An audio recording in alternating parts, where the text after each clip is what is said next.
こんにちは。最先端のパン作りを模索するきらめきもちです。今回のテーマは AI の進化。チャット GPT の力を借りて、バゲット作りに挑戦。その名も進化版 AI バゲット。徹底的に美味しいレシピを求め、改良に改良を重ねた先にあったものとは。ぜひ最後までご覧ください。ポイントはこの3点。一体、どんなレシピになっているんでしょう。早速材料と工程を見ていきましょう。ここで注目してほしいのは、まず配合。米粉は 3%、そしてモルトパウダーは 2% となっています。そして長時間発酵を取るため、ドライイーストはかなり微量に抑えられています。ちなみに今回のレシピは、概要欄への記載に加え、レシピシットとしても配布しています。非常に興味深いレシピに仕上がっているので、ぜひご覧の皆様にも作ってもらいたいと思ってのことです。併用計算もできるのでぜひご活用ください。では、実際に作っていきましょう。はじめに粉と水を混ぜ、粉気がなくなり次第、45分ほどオートリーズの時間を取ります。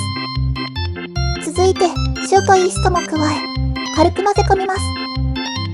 同時に入れると発酵に影響が出てしまいがちなので、段階的に入れるように気をつけます。そして、30分おきに生地を折りたたみます。外側から中心へ向かって、一周ぐるっと畳み込んでいくのを、計3回行います。生地の下地が出来上がったら、室温で2倍になるまで発酵させましょう。そして、順調に生地が膨らんでいるのを確認したら、冷蔵庫へしまい、半日から丸1日かけて発酵させます。この時間は、ご自身のスケジュールに合わせて調整可能です。さあ翌日です。冷蔵庫から出しました。だいぶポコポコ膨らんでいます。絶好調です。そして、成形です。冷蔵庫から出した生地を三つ折りにしてから、さらに半分に畳み、細長い形を作ります。生地の表面に張りを持たせるようなイメージで、あくまでも優しく扱います。そして最終発酵は、室温で1時間程度を目安に行います。予熱をする際のタイミングも意識して、生地の針がルッチに焼きます。スチームを使って高温で焼いていきます。好みの焼き色になったら完成です。どうでしょう、このメリメリと膨らんだクープ。中の気泡も大小バッチリです。米粉のおかげか、外はパリッと、中はもっちり、歯切れの良い、新感覚のバゲットとなりました。多めのモルトパウダーにより、独自の旨味も引き出され、まさに進化版 AI バゲットの名にふさわしい仕上がりとなりました。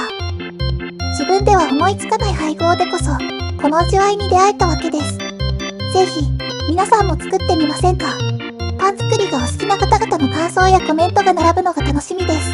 もちろん、一般的なレシピとは毛色が違うので、こんな思わぬ事態になったりもしますが、これもまたご愛嬌、冷蔵発酵の見極めとモルトパウダーの暴走、そして流行る気持ちが招いた結果でございます。